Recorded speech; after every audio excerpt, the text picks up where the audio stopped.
राजा परीक्षित ने पूछा, भगवन, मेरे दादा अर्जुन ने भगवान श्री कृष्ण और बलराम जी की बहन सुभद्रा से, जो मेरी दादी थी, किस प्रकार विवाह किया, मैं ये जानने के लिए उत्सुक हूं। श्री सुखदेव जी ने कहा, परीक्षित, एक बार अत्यंत शक्तिशाली अर्जुन तीर्थ यात्रा के लिए पृथ्वी पर विचरण करते हुए प्रभास क्षेत्र पहुंचे। वहां उन्होंने ये सुना कि बलराम जी मेरे मामा की पुत्री सुभद्रा का विवाह दुर्योधन के साथ करना चाहते हैं और वसुदेव, श्री कृष्ण आदि उनसे इस विषय में सहमत नहीं हैं। अब अर्जुन के मन में सुभद्रा को पाने की लालसा जगाई। वो त्रिदंडी वैष्णव का वेश धारण करके द्वारिका पहुंचे। अर्जुन सुभद्रा को प्राप्त करने के लिए वहां वर्षा काल में 4 महीने तक रहे। वहां पुरवासियों और बलराम जी ने उनका खूब सम्मान किया। उन्हें ये पता न चला कि ये अर्जुन है। एक दिन बलराम जी ने आतिथ्य के लिए उन्हें निमंत्रित किया और उनको वो अपने घर ले आए। त्रिदंडी वेशधारी अर्जुन को बलराम जी ने अत्यंत श्रद्धा के साथ भोजन सामग्री निवेदित की और उन्होंने बड़े प्रेम से भोजन किया। अर्जुन ने भोजन के समय वहां विवाह योग्य परम सुंदरी सुभद्रा को देखा। उसका सौंदर्य बड़े बड़े वीरों का मन हरने वाला था। अर्जुन के नेत्र प्रेम से प्रफुल्लित हो गए। उनका मन उसे पाने की आकांक्षा से क्षुब्ध हो गया और उन्होंने उसे पत्नी बनाने का दृढ़ निश्चय कर लिया। परीक्षित, तुम्हारे दादा अर्जुन भी बड़े ही सुंदर थे। उनके शरीर की गठन, भावभंगी स्त्रियों का हृदय स्पर्श कर लेती थी। उन्हें देखकर सुभद्रा ने भी मन में उन्हीं को पति बनाने का निश्चय किया। वो तनिक मुस्कुराकर लजीली चितवन से उनकी ओर देखने लगी। उसने अपना हृदय उन्हें समर्पित कर दिया। अब अर्जुन केवल उसी का चिंतन करने लगे और इस बात का अवसर ढूंढने लगे कि इसे कब हर कर ले जाऊं। सुभद्रा को प्राप्त करने की उत्कट कामना से उनका चित्त चक्कर काटने लगा। उन्हें तनिक भी शांति नहीं मिलती थी। एक बार सुभद्रा जी देव दर्शन के लिए रथ पर सवार होकर द्वारिका दुर्ग से बाहर निकली। उसी समय महारथी अर्जुन ने देवकी, वसुदेव और श्री कृष्ण की अनुमति से सुभद्रा का हरण कर लिया। रथ पर सवार होकर वीर अर्जुन ने धनुष उठा लिया और जो सैनिक उन्हें रोकने के लिए आए उन्हें मार पीट कर भगा दिया। सुभद्रा के निज जन रोते चिल्लाते रह गए और अर्जुन जिस प्रकार सिंह अपना भाग लेकर चल देता है, वैसे ही सुभद्रा को लेकर चल पड़े। ये समाचार सुनकर बलराम जी बहुत बिगड़े। वो वैसे ही क्षुब्ध हो उठे जैसे पूर्णिमा के दिन समुद्र। परंतु भगवान श्री कृष्ण तथा अन्य संबंधियों ने उनके पैर पकड़कर उन्हें बहुत कुछ समझाया। तब वो शांत हुए। इसके बाद बलराम जी ने प्रसन्न होकर वर वधू के लिए बहुत सा धन, सामग्री, हाथी, रथ, घोड़े और दासी दास दहेज में भेजे। श्री सुखदेव जी कहते हैं, परीक्षित, विदेह की राजधानी मिथिला में एक गृहस्थ ब्राह्मण थे। उनका नाम था श्रुतदेव। वो भगवान श्री कृष्ण के परम भक्त थे। वो एकमात्र भगवत भक्ति से ही पूर्ण मनोरथ, परम शांत, ज्ञानी और विरक्त थे। वो गृहस्थ आश्रम में रहते हुए भी किसी प्रकार का उद्योग नहीं करते थे। जो कुछ मिल जाता उसी से अपना निर्वाह कर लेते थे। प्रारब्धवश प्रतिदिन उन्हें जीवन निर्वाह के लिए सामग्री मिल जाया करती थी। अधिक नहीं, वो उतने से ही संतुष्ट भी थे और अपने वर्णाश्रम के अनुसार धर्म पालन में तत्पर रहते थे। प्रिय परीक्षित, उस देश के राजा भी ब्राह्मण के समान ही भक्तिमान थे। मैथिल वंश के उन प्रतिष्ठित नरपति का नाम था बहुलाश्व। उनमें अहंकार का लेश भी न था। श्रुतदेव और बहुलाश्व दोनों ही भगवान श्री कृष्ण के प्यारे भक्त थे। एक बार भगवान श्री कृष्ण ने उन दोनों पर प्रसन्न होकर दारुक से रथ मंगवाया और उस पर सवार होकर द्वारिका से विदेह देश की ओर प्रस्थान किया। भगवान के साथ नारद, वामदेव, अत्रि, वेदव्यास, परशुराम, असित, आरुणि, शुकदेव, बृहस्पति, कण्व, मैत्रेय, च्यवन आदि ऋषि भी थे। परीक्षित, वो जहां जहां पहुंचते वहां की नागरिक और ग्रामवासी प्रजा पूजा की सामग्री लेकर उपस्थित होती। पूजा करने वालों को भगवान ऐसे जान पड़ते मानो ग्रहों के साथ साक्षात सूर्य नारायण उदय हो रहे हों। परीक्षित, उस यात्रा में आनर्त, धन्व, कुरु, जांगल, कंक, मत्स्य, पांचाल, कुंती, मधु, केकय, कोसल, अर्ण आदि अनेक देशों के नरनारियों ने अपने नेत्र रूपी दोनों से भगवान श्री कृष्ण के उन्मुक्त हास्य और प्रेम भरी चितवन से युक्त मुखारविंद के मकरंद रस का पान किया। त्रिलोक गुरु भगवान श्री कृष्ण के दर्शन से उन लोगों की अज्ञान दृष्टि नष्ट हो गई। प्रभु दर्शन करने वाले नरनारियों को अपनी दृष्टि से परम कल्याण और तत्व ज्ञान का दान करते चल रहे थे। स्थान स्थान पर मनुष्य और देवता भगवान की उस कीर्ति का गान करके सुनाते जो समस्त दिशाओं को उज्जवल बनाने वाली एवं समस्त अशुभों का विनाश करने वाली है। इस प्रकार भगवान श्री कृष्ण धीरे धीरे विदेह देश में जा पहुंचे। परीक्षित, भगवान श्री कृष्ण के शुभागमन का समाचार सुनकर नागरिक और ग्रामवासियों के आनंद की सीमा न रही। वो अपने हाथों में पूजा की विविध सामग्रियां लेकर उनकी अगवानी करने आए। भगवान श्री कृष्ण का दर्शन करके उनके हृदय और मुख कमल प्रेम और आनंद से खिल उठे। उन्होंने भगवान को तथा उन मुनियों को जिनका नाम केवल सुन रखा था, देखा न था, हाथ जोड़कर मस्तक झुकाकर प्रणाम किया।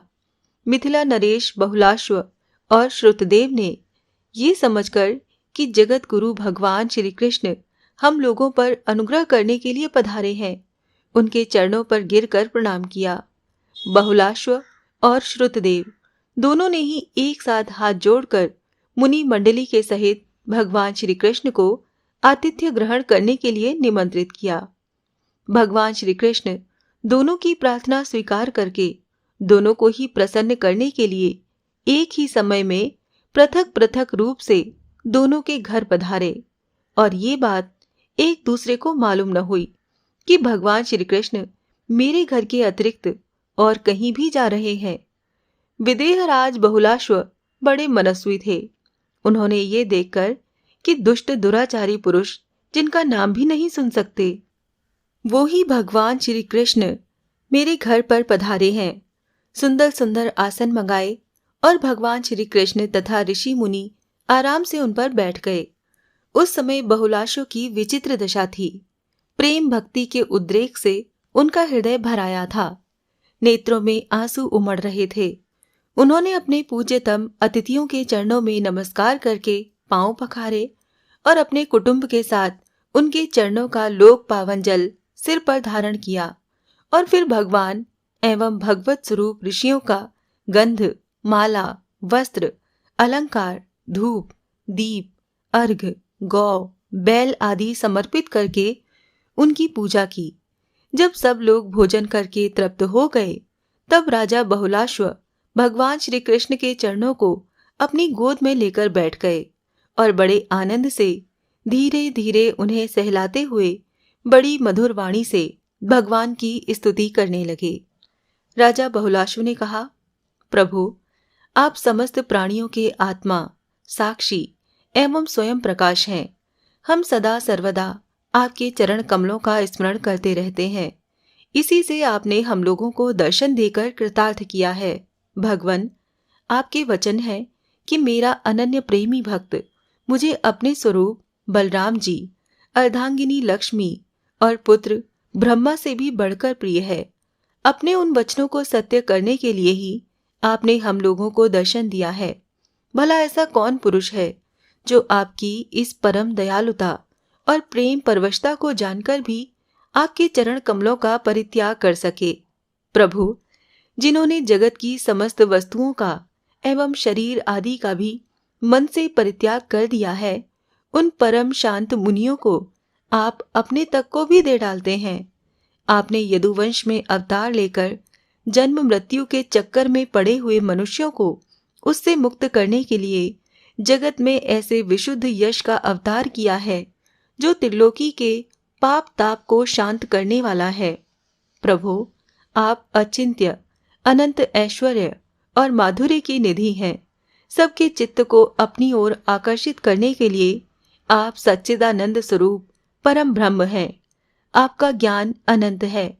परम शांति का विस्तार करने के लिए आप ही नारायण ऋषि के रूप में तपस्या कर रहे हैं। मैं आपको नमस्कार करता हूँ। एक रस अनंत, आप कुछ दिनों तक मुनि मंडली के साथ हमारे यहाँ निवास कीजिए और अपने चरणों की धूल से इस निमि वंश को पवित्र कीजिए। परीक्षित, सबके जीवन दाता भगवान श्री कृष्ण राजा बहुलाशु की ये प्रार्थना स्वीकार करके मिथिलावासी नर नारियों का कल्याण करते हुए कुछ दिनों तक वहीं रहे। प्रिय परीक्षित, जैसे राजा बहुलाश्व भगवान श्री कृष्ण और मुनि मंडली के पधारने पर आनंद मग्न हो गए थे, वैसे ही श्रुतदेव ब्राह्मण भी भगवान श्री कृष्ण और मुनियों को अपने घर आया देखकर आनंद विहल हो गए। वो उन्हें नमस्कार करके अपने वस्त्र उछाल उछाल कर नाचने लगे। श्रुतदेव ने चटाई, पीढ़े और कुशासन बिछाकर उन पर भगवान श्री कृष्ण और मुनियों को बैठाया, स्वागत भाषण आदि के द्वारा उनका अभिनंदन किया तथा अपनी पत्नी के साथ बड़े आनंद से सबके पांव पखारे। परीक्षित, महान सौभाग्यशाली श्रुतदेव ने भगवान और ऋषियों के चरणोदक से अपने घर और कुटुंबियों को सींच दिया। उस समय उनके सारे मनोरथ पूर्ण हो गए थे। वो हर्षातिरेक से मतवाले हो रहे थे। तदंतर उन्होंने फल, गंध, खस से सुवासित निर्मल एवं मधुर जल, सुगंधित मिट्टी, तुलसी, कुश, कमल आदि अनायास प्राप्त पूजा सामग्री और सत्व गुण बढ़ाने वाले अन्न से सबकी आराधना की। उस समय श्रुतदेव जी मन ही मन सोचने लगे कि मैं तो घर गृहस्थी के अंधेरे कुएं में गिरा हुआ हूँ, अभागा हूँ। मुझे भगवान श्री कृष्ण और उनके निवास स्थान ऋषि मुनियों का, जिनके चरणों की धूल ही समस्त तीर्थों को तीर्थ बनाने वाली है, उनका समागम कैसे प्राप्त हो गया। जब सब लोग आतिथ्य स्वीकार करके आराम से बैठ गए, तब श्रुतदेव अपने स्त्री, पुत्र तथा अन्य संबंधियों के साथ उनकी सेवा में उपस्थित हुए। वो भगवान श्री कृष्ण के चरण कमलों का स्पर्श करते हुए कहने लगे। श्रुतदेव ने कहा, प्रभु, आप व्यक्त अव्यक्त रूप प्रकृति और जीवों से परे पुरुषोत्तम हैं। मुझे आपने आज ही दर्शन दिया हो ऐसी बात नहीं है। आप तो तभी से सब लोगों से मिले हुए हैं जब से आपने अपनी शक्तियों के द्वारा इस जगत की रचना करके आत्मसत्ता के रूप में इसमें प्रवेश किया। जैसे सोया हुआ पुरुष स्वप्नावस्था में अविद्यावश मन ही मन स्वप्न जगत की सृष्टि कर लेता है और उसमें स्वयं उपस्थित होकर अनेक रूपों में अनेक कर्म करता हुआ प्रतीत होता है, वैसे ही आपने अपने में ही अपनी माया से जगत की रचना कर ली है और अब इसमें प्रवेश करके अनेकों रूपों से प्रकाशित हो रहे हैं। जो लोग सर्वदा आपकी लीला कथा का श्रवण, कीर्तन तथा आपकी प्रतिमाओं का अर्चन वंदन करते हैं और आपस में आपकी चर्चा करते हैं, उनका हृदय शुद्ध हो जाता है और आप उनमें प्रकाशित हो जाते हैं। जिन लोगों का चित्त लौकिक, वैदिक आदि कर्मों की वासना से बहिर्मुख हो रहा है, उनके हृदय में रहने पर भी आप उनसे बहुत दूर हैं। किंतु जिन लोगों ने आपके गुणगान से अपने अंतःकरण को सद्गुण संपन्न बना लिया है, उनके लिए चित्त वृत्तियों से अग्राह्य होने पर भी आप अत्यंत निकट हैं। प्रभु, जो लोग आत्म तत्व को जानने वाले हैं, उनकी आत्मा के रूप में ही आप स्थित हैं, और जो शरीर आदि को ही अपनी आत्मा मान बैठे हैं, उनके लिए आप अनात्मा को प्राप्त होने वाली मृत्यु के रूप में हैं। आप महतत्व आदि कार्य द्रव्य और प्रकृति रूप कारण के नियामक हैं, शासक हैं।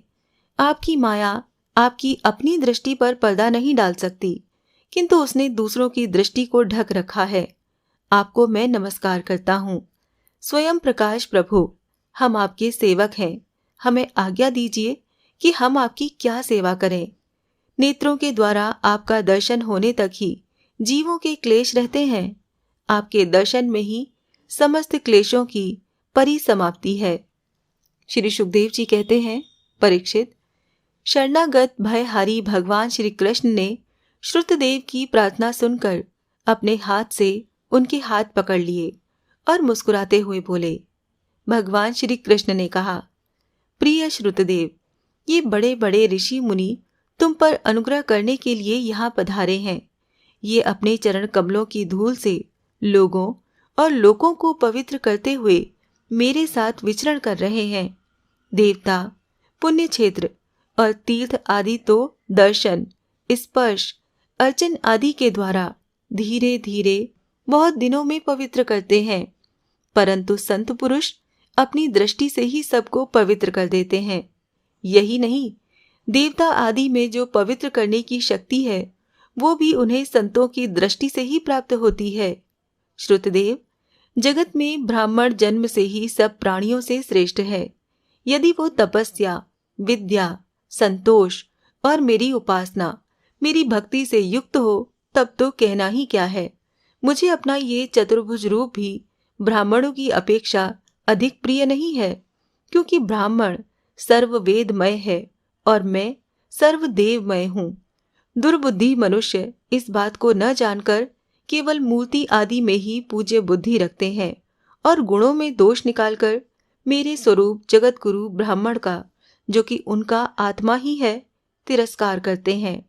ब्राह्मण मेरा साक्षात्कार करके अपने चित्त में ये निश्चय कर लेता है कि ये चराचर जगत, इसके संबंध की सारी भावनाएं और इसके कारण, प्रकृति, महतत्व आदि सब के सब आत्मस्वरूप भगवान के ही रूप हैं। इसीलिए श्रुतदेव, तुम इन ब्रह्मर्षियों को मेरा ही स्वरूप समझकर पूरी श्रद्धा से इनकी पूजा करो। यदि तुम ऐसा करोगे तब तो तुमने साक्षात अनायास ही मेरा पूजन कर लिया, नहीं तो बड़ी बड़ी बहुमूल्य सामग्रियों से भी मेरी पूजा नहीं हो सकती। श्री सुखदेव जी कहते हैं, परीक्षित, भगवान श्री कृष्ण का ये आदेश प्राप्त करके श्रुतदेव ने भगवान श्री कृष्ण और उन ब्रह्मर्षियों की एकात्म भाव से आराधना की तथा उनकी कृपा से वो भगवत स्वरूप को प्राप्त हो गए। राजा बहुलाशु ने भी वही गति प्राप्त की। प्रिय परीक्षित, जैसे भक्त भगवान की भक्ति करते हैं, वैसे ही भगवान भी भक्तों की भक्ति करते हैं। वो अपने दोनों भक्तों को प्रसन्न करने के लिए कुछ दिनों तक मिथिलापुरी में रहे और उन्हें साधु पुरुषों के मार्ग का उपदेश करके वो द्वारिका लौट आए।